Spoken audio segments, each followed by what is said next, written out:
What's up, everybody? Pink here. Today is my birthday, and I don't really have any plans. I'll have like a little birthday party thing with my family this evening. I think my mom made me a German chocolate cake, which is my favorite kind of cake. Anyways, so I decided to do a story time video, and hopefully you like it.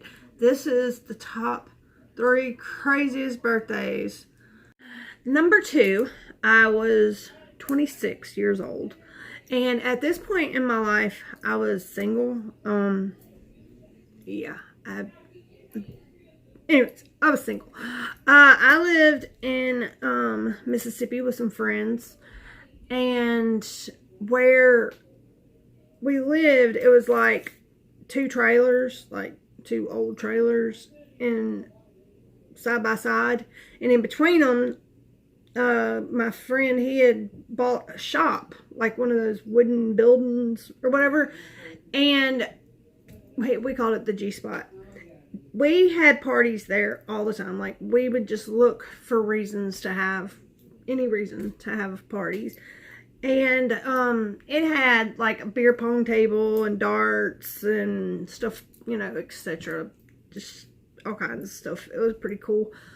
So on my 26th birthday, we decided to do a birthday month. When I was younger, I didn't really get birthday parties. Well, I don't know, like after the age of 13, 14, 15, I quit having birthday parties. So, for my 26th birthday, being that I hadn't celebrated my birthday in a few years, we decided to do the whole month of January. Every Friday and Saturday night, we would have a party. And the first 2 weekends, I don't exactly remember the details of that. But, I mean, it was pretty cool. We had, I think, cake parties like Friday and Saturday night for those 2 weekends. But on the 3rd weekend, the weekend of my birthday, my actual birthday, we decided to go to this little club in Hammond, Louisiana called Chevy's. It was about a 45-minute drive from where we lived. About 30 of us who went down there as a group together. We took like 8 different cars. Being that I had a really bad habit of wanting to drive when I was drunk, we decided to actually have a designated driver this time. And I planned on getting wasted. And honestly, I think that I took some X that night, and then it was ladies' night, so we paid a cover charge at the door and drank the rest of the night, you know, as much as we could. I had a blast. Like, it was so much fun, you know, hanging out with my friends and getting wasted on top of it. I mean, I was rolling, so, you know, anybody's ever done that. But like I said, that was back in my wilder and more stupider days. So I got completely trashed. Well, a friend of mine had gotten really wasted and passed out in his truck out. My designated driver had this great idea for me to drive him home, the most wasted person there. And of course I said hell yeah, because I liked driving and while I was drinking or drunk. Yeah, it was really stupid, like I've said a bunch of times. Of course,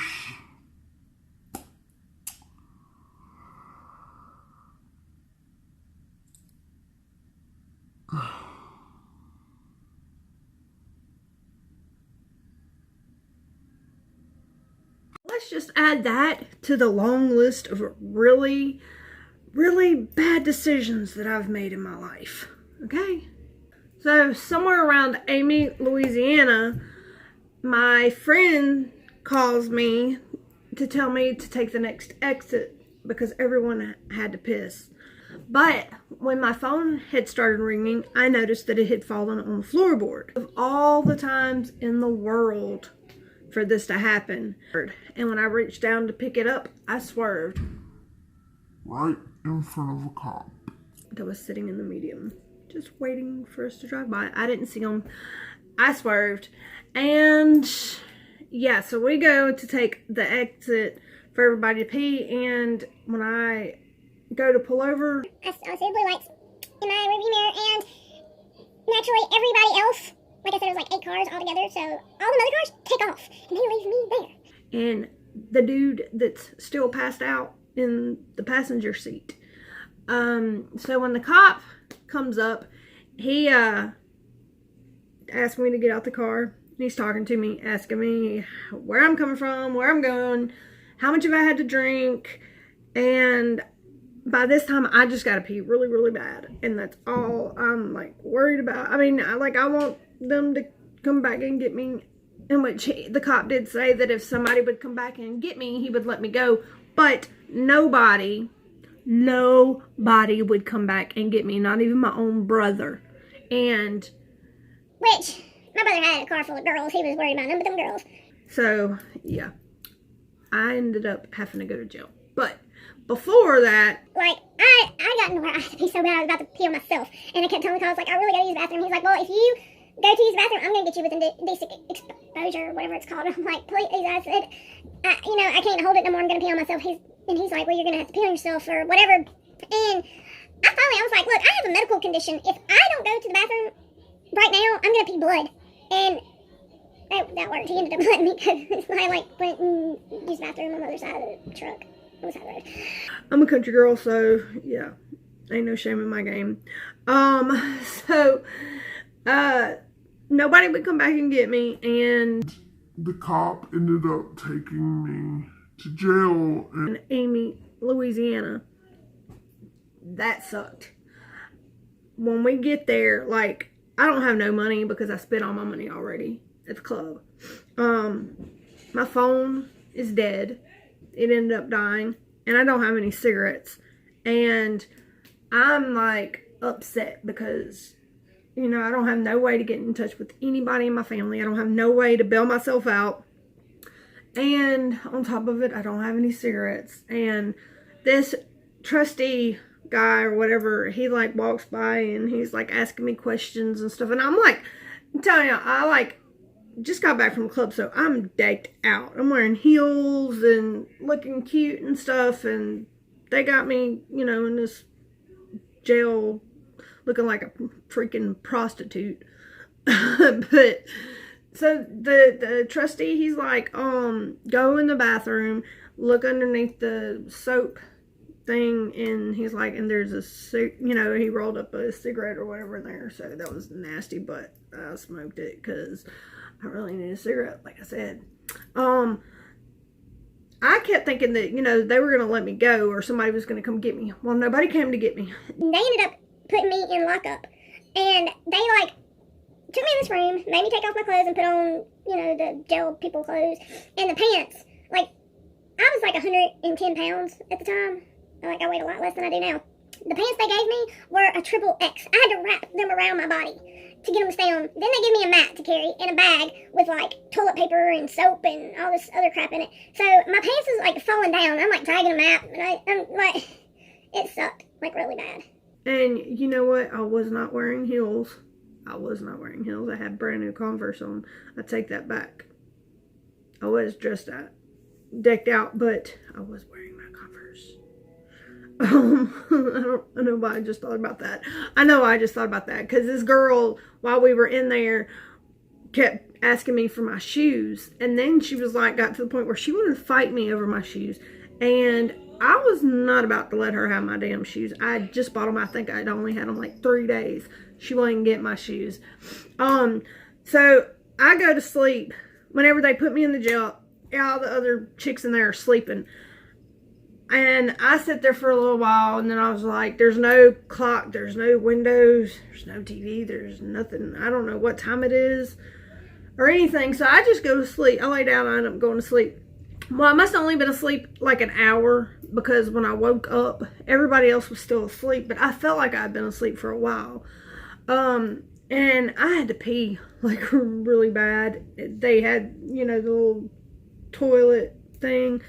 And I go over there and no toilet paper. And I didn't realize that bag, they had put the toilet paper and all that stuff in. I didn't realize that that's what was in that bag. I was upset. I wasn't really looking. Well, after, trying to figure out where the toilet paper was, I go back, sit down, and I'm going through, I decided to go through that bag, and I found the toilet paper. So I'm yay, now I can go pee.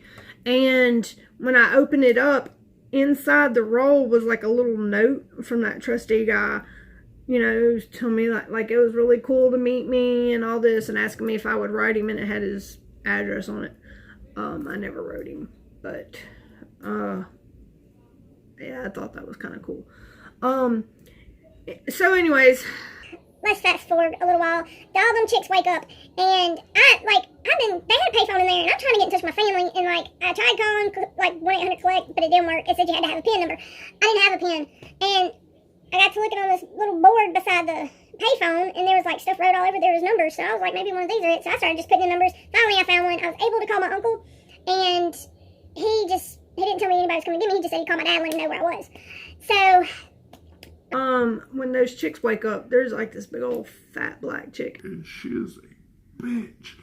She's talking about I can't use her PIN number, that's her PIN number, and she could beat my ass over using that PIN number, and I can't do anything in there because everything belongs to her, blah blah blah. She was actually in there for life for killing somebody. The chick that tried to take my shoes was in there for 7 years or she had been in there. No, she was in there for 7 years. She had been in there for 3 years for beating her husband, doing something to her husband. She tried to kill him or some shit. So that was just a really bad experience on my birthday. And this, I think, was my actual birthday. I went to, whenever it gets time for they're letting people go, they name off a bunch of people, and my name's on the list. So I walk out, and they're I'm at the end of the line. There's 10 girls, and they're making them pay $30 to get out. They're just going through making them pay $30, giving their stuff back, and they leave. My freaking ring just flew off again. Anyways, so I am at the end of the line, and they get to me, and they're Miss, I think my last name was Case at the time. They're Miss Case, it's $30. I was I don't have any money at all. I told y'all that when I came in last night. I don't have any money. My phone's dead. I don't have no way to get home. It's a 45-minute ride. I'm gonna have to walk, and I'm upset. I'm freaking out because I'm about to have to walk all the way back to Brookhaven, Mississippi. And yeah, so they were all right, well, we'll just let you go. So they just let me walk right out the door. And when I walked into the lobby, my dad and my uncle were sitting right there, and I can tell you I have never been so happy to see them in my entire life. That was such a really bad experience. I mean, I know a lot of people go to jail, and some people it's not nothing, but this white girl is not meant for jail. Okay, I've been 3 times, and all 3 sucked. This was the longest though. I stayed in there for 12 hours.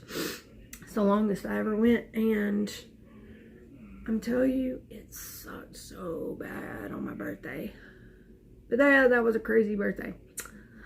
And the next one is coming up. And by the way, if you've been looking at this finger, yeah, I'll see my fingers. It fell off. She's a small town girl with a smile of gold that'll take you away to a better place your breath will take. My heart for you away. I can't seem to let you go since you went away. I gotta have it, girl. Oh, I do. I gotta have it, girl. I need you to. You are my world.